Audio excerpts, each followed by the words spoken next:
speaking of giving the fans what they want, they gave them Cody Rhodes second tonight in one of the main events of SummerSlam against Brock Lesnar in the third and final match. And of course, had all the drama that a Cody Rhodes match would have. It was another great showing by Brock Lesnar, who again is really, in my mind, solidifying himself as one of the all-time greats. Cody Rhodes wins with 3 crossroads in 1730 to end it, and maybe most importantly, earn Brock's respect with a handshake and hug, and he raised his arm, and pretty much bringing that storyline to a close. Mike, your thoughts on the trilogy wrapping up with Cody Rhodes as we would have expected, ending up on top? I can't help but go back to the night after WrestleMania, when Lesnar turned on Cody and attacked him and then just mercilessly beat him, thinking, they're really doing this to us. Why is this happening? Like, Cody was supposed to win the night before. Why is this going on now? To where we are now after these 3 matches. And I can honestly say that should Cody go on and eventually become the world champion or the universal champion, I'll feel better about it knowing he's gone through this Lesnar trio of matches. I feel like there is something to be said for having him get through some obstacles within WWE upon his return, then just bringing him in from AEW and saying, you're going to be our champion. They booked him strong, even with the loss at WrestleMania. Obviously, he didn't lose the entire lead up to it, including with a torn pec muscle against Seth Rollins in Hell in a Cell.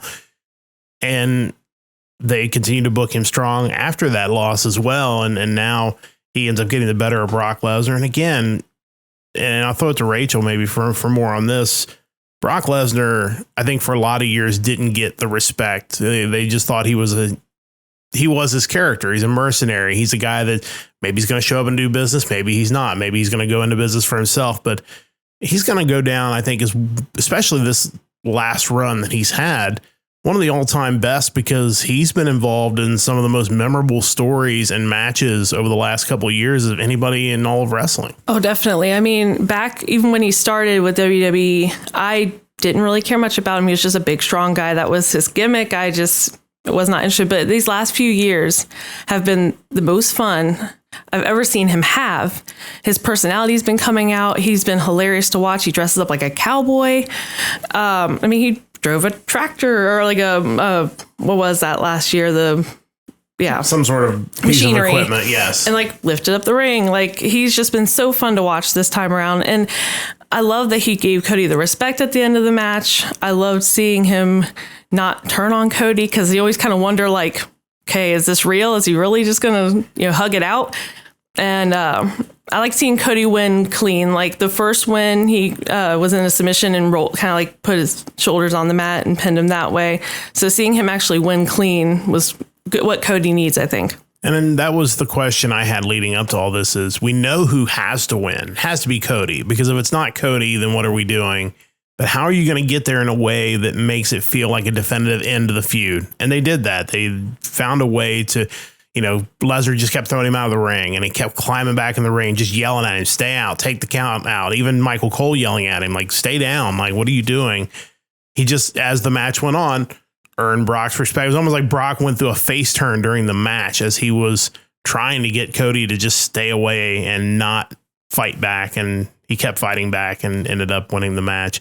Chris, your thoughts on the match overall? And I think the big question we all wonder is Cody that guy? Is Cody the guy eventually, now that he's gone through these trials, he's had his hard times? Is he the guy to dethrone Roman Reigns at some point down the road? Yeah, we've talked about just the differences in watching WWE now versus the unwatchable era that we used to put up with. And I think this match is the biggest example of how far it's come, because it's not just about the Brock Lesnar feud. It's about what Cody Rhodes had to put up with the last time he was in WWE. He's done so much with his career after he left. But I've always felt like the WWE and what they've done with his storylines in the past have always been a huge chip on his shoulder. And for them to show that they're not just willing to put him over, but they're willing to put him over Brock Lesnar on a huge stage, it just shows how far we've come. And a testament to Brock Lesnar, He's 46 years old at this point, same age as John Cena. And you get a lot of these bigger name guys that if they don't win or they don't get booked to win, they just kind of fade out of existence. And then you get other guys that stick around, help build other talent. Not that Cody Rhodes needs any building at this point, but put other folks over. And I think to see Brock Lesnar have that sort of career right now, it's nice to watch. Yeah, I was gonna say, I think 10 years ago, nobody would have thought that was where Brock Lesnar was going to end up. No, definitely not. As far as Cody Rhodes being the guy, I wouldn't say he's the guy in WWE just yet.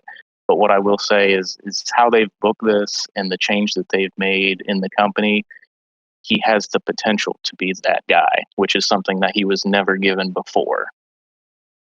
I think that's a fair point, and I think if they're building to him beating Reigns, they're doing it in the right way. And I think even the most critical people who were upset after he lost at WrestleMania, to be honest, I was very critical at that moment. I certainly felt very deflated, especially after the night before where Owens and Zayn won the tag titles and felt like such a celebration.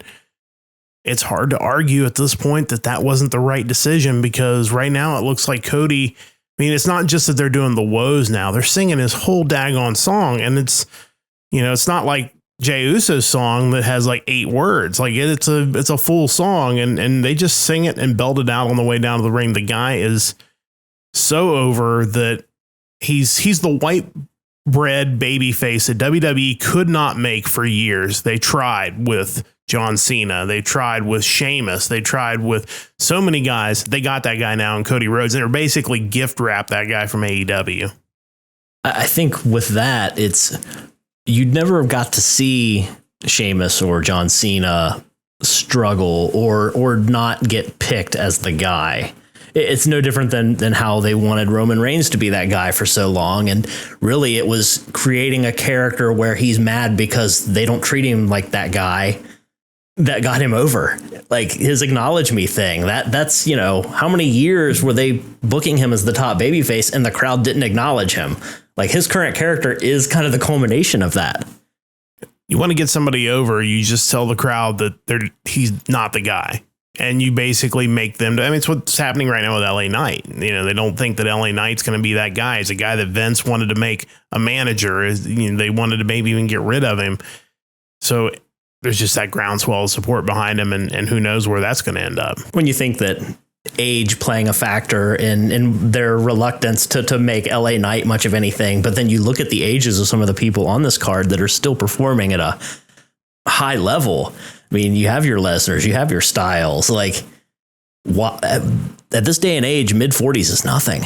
I hope so. I hope that's the case, just firsthand. But I mean, you think of someone we saw on SmackDown last night, Bobby Lashley. You want to talk about a dude that hasn't aged. He looks exactly the same. It's terrifying, honestly. And I'm really interested to see what he and the Street Profits are up to. Yeah. We're going to keep an eye on that storyline moving forward.